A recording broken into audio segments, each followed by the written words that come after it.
masih bersama saya di sini. Kita akan masuki cut dulu. Cut sebentar. Lanjut dulu. Nanti biar di-cut di situ. Oke. Tetap kamu nyapa seperti yang tadi, Oke. Yuk. Baik, masih bersama saya di sini Muhammad Fairas, dan kita masih akan membahas lebih lanjut mengenai kelitih. Nah, terkhusus ini kita di kota Yogyakarta. Tahun 2020 ternyata bukan menjadi tahun terakhir terjadinya kelitih. Bahkan adanya pandemi virus corona ini juga masih bisa terjadi hal-hal yang tidak diinginkan. Nah, jadi di sini dan Solihul terdapat beberapa data dari kami, yaitu adanya tindakan kelitih di kota gede yang masih menjadi ranah atau menjadi daerah naungan dari Banser Kota Yogyakarta.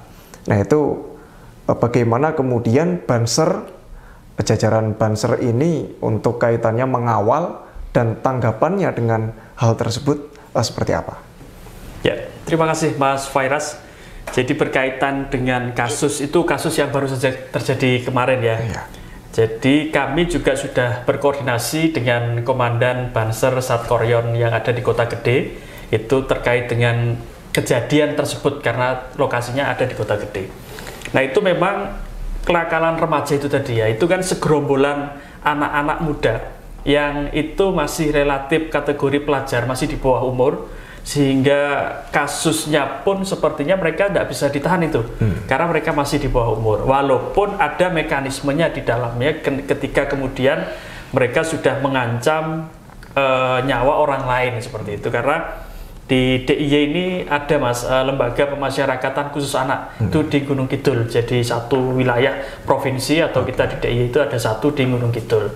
Tapi memang berkaitan dengan anak ini satu hal yang menjadi mungkin pun dilematis terkait dengan penegakan hukumnya. Namun kami secara organisasi Banser Kota Yogyakarta yang pertama mengutuk keras segala bentuk aksi tindak kriminal, baik mungkin yang disebut dengan kelitih ataupun kenakalan remaja. Kami tidak mentolerir sedikit pun, karena bagaimanapun korban itu akan mendapatkan sesuatu yang lukanya akan terus sampai dengan terancam kehilangan nyawanya. Kemudian kami juga meminta pihak-pihak terkait, dalam hal ini kepolisian khususnya, untuk bisa menegakkan hukum itu seadil-adilnya, dalam artian jangan sampai pihak korban itu merasa dirugikan dalam hal ini, walaupun itu yang melakukan adalah anak di bawah umur. Paling tidak berikan porsi hukum yang seadil-adilnya dan beri mereka efek jerah sehingga kemudian tidak menjadi sesuatu hal yang terulang, bahkan mungkin akan ada episode berikutnya, continue. Nah, ini yang saya khawatirkan, karena mengingat kasus kelitih ini atau kenakalan remaja ini, misalnya kita melihat data di 2019 sampai 2020 itu yang tercatat di Kota Yogyakarta ada 40 kasus yang itu 70%-nya Mas Fairas itu anak-anak remaja yang masih pelajar. Ini kan menjadi satu keprihatinan tersendiri untuk kami di Banser itu. Sehingga saya dan teman-teman mengambil satu kesimpulan bahwa kita harus menguatkan konsolidasi organisasi. Kita harus menguatkan internal organisasi kita untuk kemudian kita mengambil satu langkah bagaimana kami bisa merekrut teman-teman sebanyak-banyaknya untuk bergabung kepada Banser, karena tentunya ketika mereka bergabung kepada Banser, dan alhamdulillah Mas Fairas belum ada, naudzubillahnya ya, jangan sampai ada Banser kemudian terlibat sebagai aksi ataupun pelaku dari kenakalan remaja atau tindak kriminal itu. Belum ada, karena begitu masuk ke Banser, teman-teman pemuda ini saya beri jaminan lah ya, 70-80% bahwa mereka akan safe ada di situ, mereka akan aman ada di Banser. Karena apa ya, kegiatan yang kita lakukan, kegiatan satu ya pengajian, ya kita melakukan aksi kemanusiaan, kita membantu dalam hal kebencanaan, bahkan saudara-saudara kita yang berbeda iman pun kita berdampingan, sehingga kemudian sedikit peluang untuk teman-teman ini akan berpikir bahwa saya harus terlibat berkaitan dengan kenakalan remaja atau aksi kelitih. Nah, selain itu juga ke depan ini kami sedang berencana bagaimana kemudian minimal di kota Yogyakarta ini kita dan teman-teman yang ada di Banser melindungi warga NU, khususnya di kalangan remajanya, agar kemudian mereka tidak terlibat ke sana. Karena kan kita juga ada SMK Ma'arif, itu juga kami tidak ingin kemudian ada teman-teman yang ada di situ terlibat sana, maka kemudian ya sudah kami ajak saja, ayo Banseran, ayo Ansoran misalnya kan gitu. Sehingga tidak ada itu tadi Mas, celah untuk kemudian mereka mengambil afiliasi untuk melakukan tindakan-tindakan kriminal tadi. Karena yang jelas tindakan kriminal ini ada sanksinya, ada hukumnya. Walaupun pemberlakuannya juga tentu disesuaikan dengan peraturan undang-undang yang ada, khususnya Undang-Undang Perlindungan Anak. Bahkan ketika dalam peradilan pun, peradilannya juga peradilan anak. Artinya ketika ditetapkan pun keputusan hakim kaitannya dengan misalnya dia dapat sanksi 20 tahun misalnya, dia hanya dapat separuhnya. Tapi kembali bahwa yang kami tegaskan di sini, kami mengutuk keras segala bentuk kriminalitas yang ada di kota Yogyakarta, terkhusus kaitannya dengan kenakalan remaja, dan kami tidak mentolerir sedikit pun. Namun di sini kami juga tidak kemudian mengambil langkah-langkah yang mana langkah itu bukan kewenangan dari Banser. Paling tidak kami mengambil langkah untuk melindungi warga NU khususnya di kota Yogyakarta agar tidak terlibat secara langsung teman-teman pemuda itu.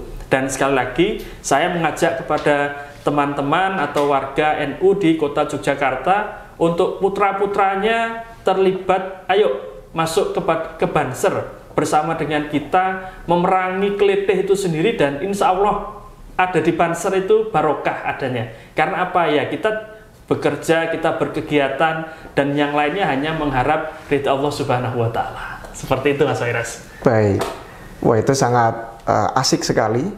Nah ini juga salah satu poin yang selalu tersorot Dan Solihul. Jadi tadi Dan Solihul juga menjelaskan bahwasanya di tahun 2019 ini ada 70% pelakunya adalah anak remaja, artinya anak-anak yang masih di bawah umur. Betul. Dan itu rata-rata mereka adalah anak-anak yang putus sekolah begitu Dan Solihul. Nah, menurut Dan Solihul sendiri sebagai Banser begitu, melihat fenomena di kalangan remaja bisa timbul hal-hal semacam ini, itu apa yang melatar belakangi?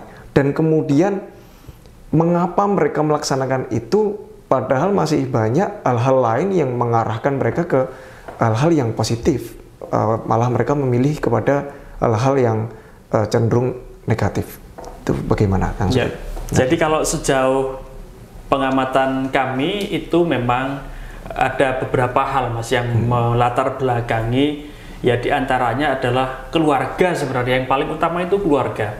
Ketika dalam satu hubungan keluarga itu sudah tidak harmonis, khususnya di orang tuanya, maka kemudian ini akan berdampak secara psikologis kepada anaknya.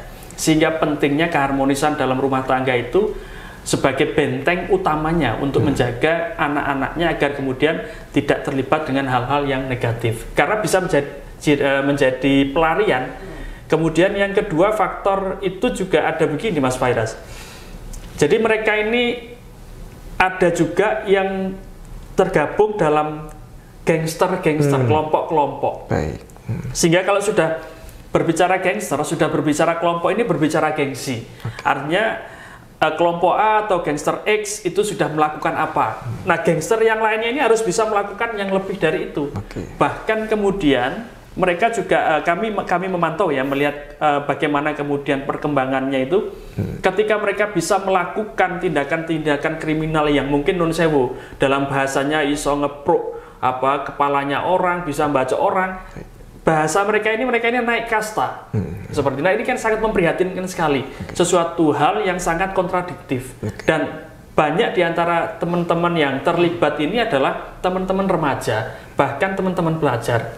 Nah, di sini ya saya sampaikan kepada warga yang ada di kota Yogyakarta khususnya, ayo bersama-sama membentengi diri minimal dari keluarga itu, agar kemudian keterlibatan mereka tidak semakin masif, kemudian juga memantau bagaimana adanya perkumpulan atau yang berkerumun, apalagi ini pandemi kan nggak boleh berkerumun, Mas. Betul. Sehingga minimal bisa membantu menekan perkembangan dari tindak-tindak kriminal atau kenakalan remaja itu sendiri. Baik, menarik sekali, tapi kita akan lanjutkan setelah jeda pariwara berikut ini.